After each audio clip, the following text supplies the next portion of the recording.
Olha, agora eu vou falar com você aí que é concurseiro ou que conhece alguém que busca seguir carreira no serviço público. O governo federal apresentou detalhes da proposta de realização do Concurso Nacional Unificado para os órgãos que compõem a sua estrutura. O novo edital poderá contemplar vagas em 50 instituições do Executivo Federal.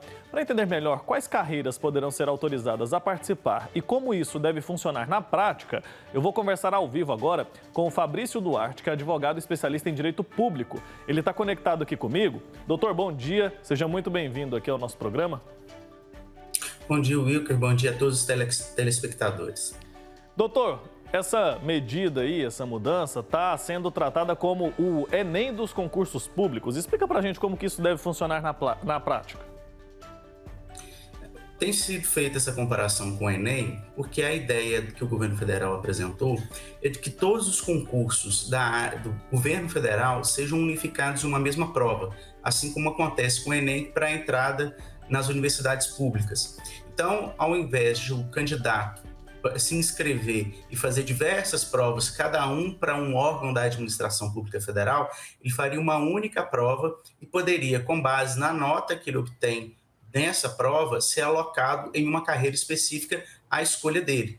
Então, ele vai escolher 3 opções de carreira dentro de um bloco temático e vai ser alocado em uma delas conforme a sua classificação, conforme a nota que obtenha.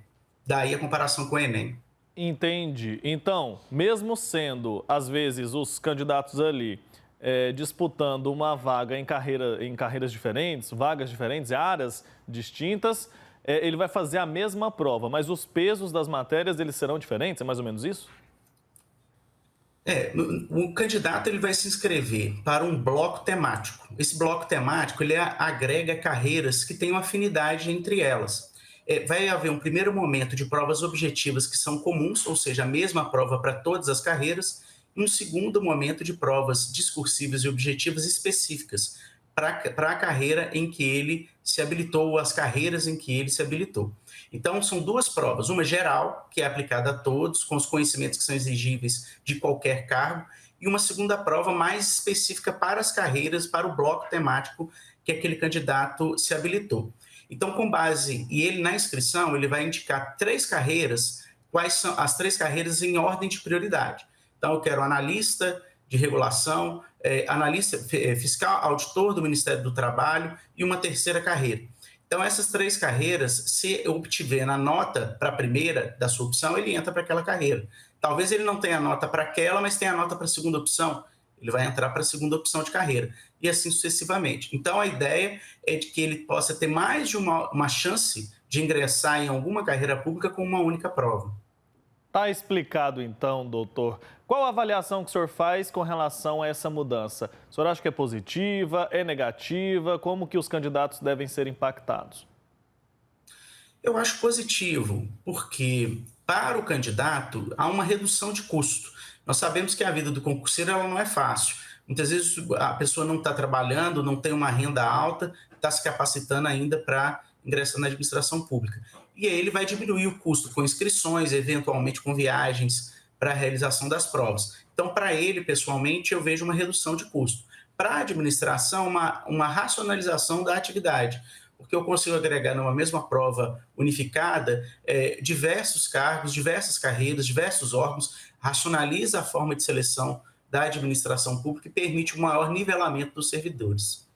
Certo, eu acredito que o nosso país tem estrutura, tem a capacidade de operacionalizar uma prova como essa, né? Porque é uma prova que será aplicada de uma vez, ao mesmo tempo em várias cidades do Brasil. E a gente já consegue fazer isso muito bem com o Enem, né, doutor? Não há dúvida.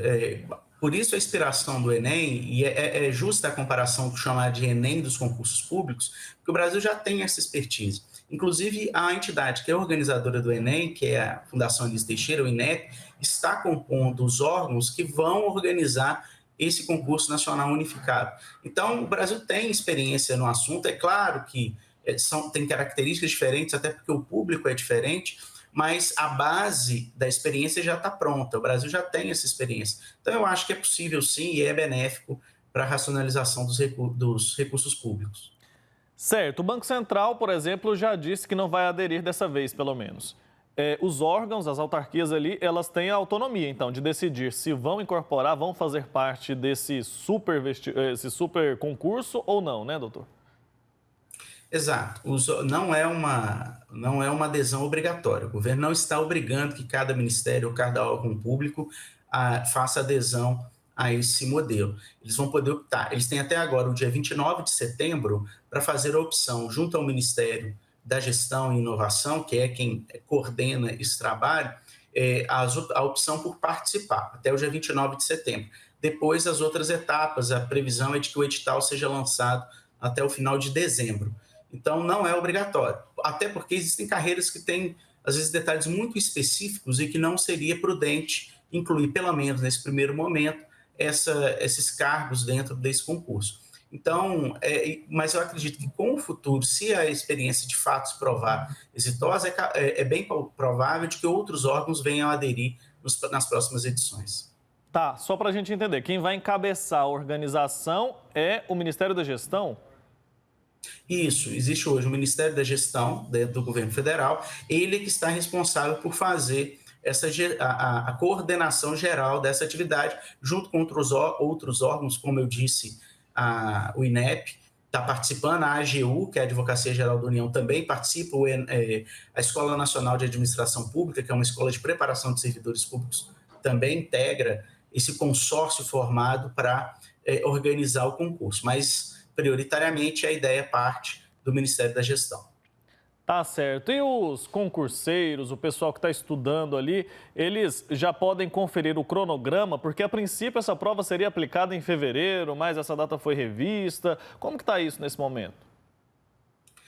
Existe um cronograma divulgado pelo Ministério da Gestão e Inovação, pelo MGI. Ela prevê essa primeira adesão até dia 29 de setembro, depois prevê o edital para fevereiro, mas é certo que isso pode mudar, porque como não se sabe o tamanho ainda do número de cargos que vão ser disponibilizados, se fala em 7 mil cargos, até 8 mil cargos a serem oferecidos, mas esses 8 mil cargos dependem da adesão dos órgãos públicos à modalidade. São 8 mil vagas autorizadas hoje pelo governo federal, mas não significa que todas estarão dentro deste concurso, justamente porque depende da adesão. Então, o concurseiro deve acompanhar pelo site do MGI, mas sabendo que tem que aguardar maiores informações, especialmente o edital. O edital saindo até dezembro é que se vai ter uma panorama melhor do que vai ser essa prova. Doutor, tem muita gente que vive estudando, né? Dedica os dias, várias horas do dia, para estudar para concurso público. E aí o pessoal ficou com um pouco de dúvida quando começaram a falar sobre esse concurso nacional unificado. E eu recebi uma pergunta aqui, perdi nesse momento o nome da pessoa que enviou, mas a pergunta é a seguinte: o que são os blocos temáticos? O senhor já falou sobre isso, mas eu gostaria que o senhor reforçasse um pouco mais, explicasse com um pouco mais de detalhe para todo mundo entender.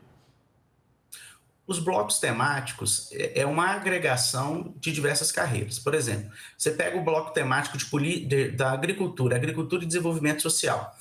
Dentro desse bloco temático, você tem cargos de auditor do Ministério da Agricultura, você tem cargos de analista do Ministério do Desenvolvimento Agrário. Então, dentro desse mesmo bloco, esses candidatos vão fazer uma prova que é igual a todos, uma prova base, e vão fazer também uma prova específica vinculada aos conhecimentos destes cargos, que estão próximos, não são os mesmos cargos, evidentemente, mas tem uma afinidade de matérias, uma afinidade de conhecimento. Então, essa prova, dentro desse mesmo bloco. E dentro deste bloco, ele vai escolher, naqueles cargos que estão disponíveis, quais são aqueles em que ele tem prioridade de opção, a primeira, a segunda e a terceira opção.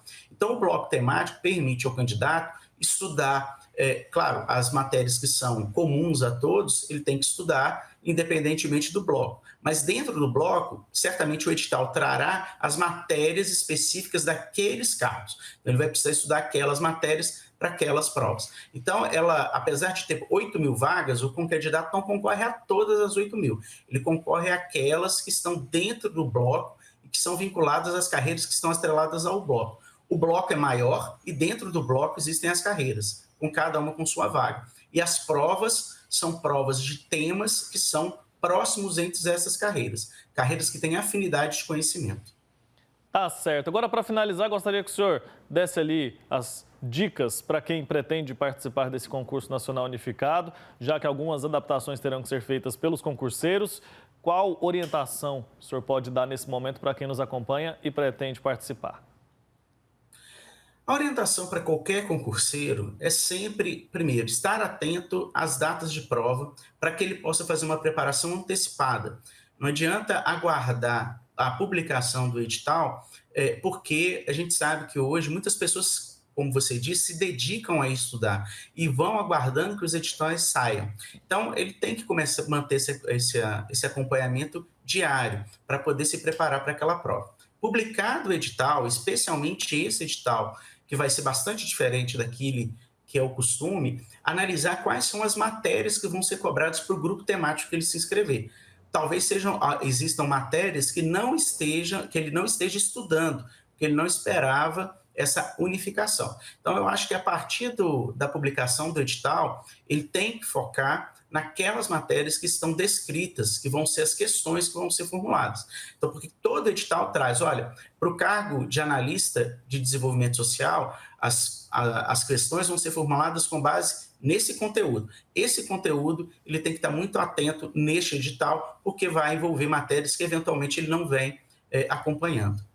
Tá certo, doutor Fabrício, muito obrigado pelo tempo aqui com a gente, por nos ajudar a entender um pouco mais sobre essas mudanças. Agradeço pelo tempo, até a próxima oportunidade. Até a próxima, um abraço, bom dia a todos. Abraço, bom dia, tchau, tchau. É isso, dica importante para você aí que é concurseiro, tem esse sonho, né, de seguir carreira no serviço público. É importante ficar atento a essas mudanças, mas o doutor já mencionou ali, né? São mudanças que, na perspectiva dele, são positivas.